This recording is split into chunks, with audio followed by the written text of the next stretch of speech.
Well, for more on the U.S. China trade relationship, I'm joined now by Yan Liang, Associate Professor of Economics at Willamette University in Portland, Oregon. Thank you for doing this.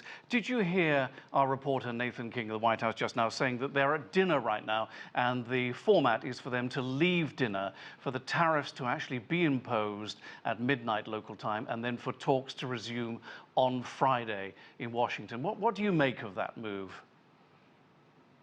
Right. So it's still very unclear whether or not, the tariff rate will actually go into effect. We still have a couple hours to, for the turnaround. And even if it, does go in effect, it's not clear, right, as unpredictable as President Trump can be, whether or not, there still turnaround where, he may announce a truce and resume trade talks. Because right now it's also unclear what exactly that triggers it. We heard the argument that is the Chinese, they're reneging on their previous agreements.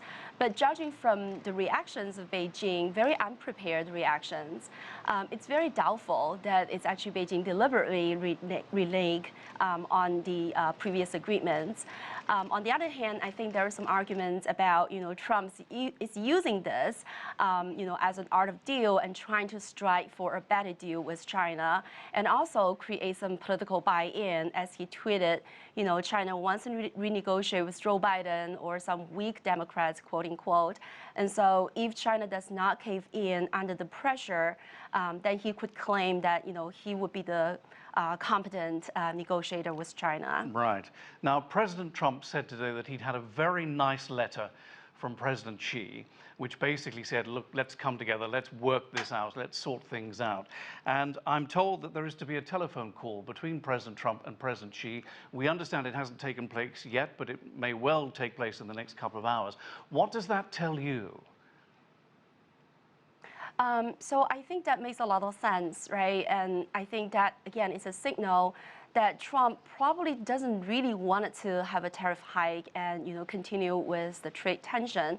So this beautiful letter, quote unquote, from President Xi would then give him a step to open up for more discussions and negotiations and dialogues, as opposed to unilaterally hike the tariff rate and drag both countries back to that trade tension.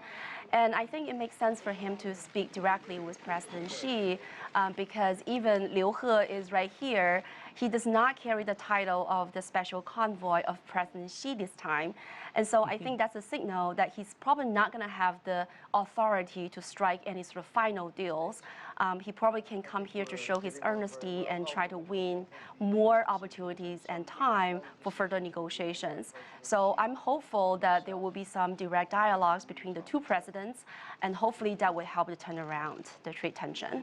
Now, as far as I know, the Chinese haven't revealed what their retaliation might be if and when these tariffs go up at midnight local time from 10 to 25%. Have you any idea what retaliation might be awaiting the United States?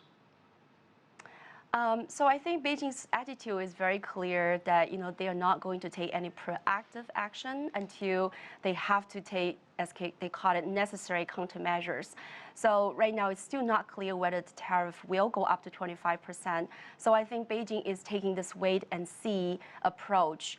But when it comes to retaliation, they could either raise the tariff rate on the U.S. imports, U.S. exports to China, which is not going to be a substantial amount. That's about $10 billion. But they could also adopt the so-called in-kind or non-tariff trade barriers.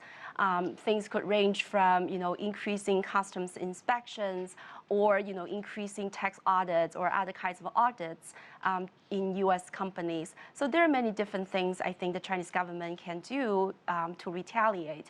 But it's whether or not they are going to do it in any time soon. Well, finally, Liu He, the vice premier, is there. He said he was there under pressure today. He said, I'm here under pressure. But at least he's there. We didn't think he was going to turn up earlier in the week, did we? Is he the key to success, do you think, the fact that he is actually part of this delegation?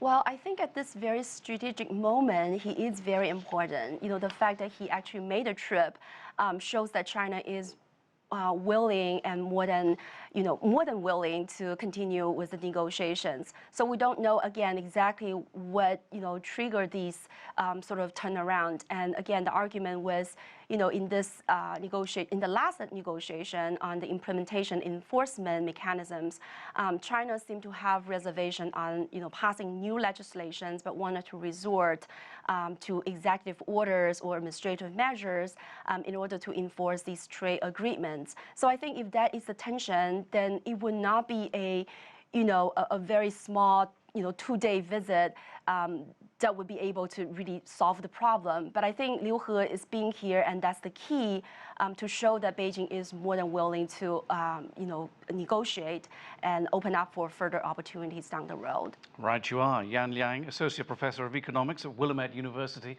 in Oregon. Thank you very much. Thank you.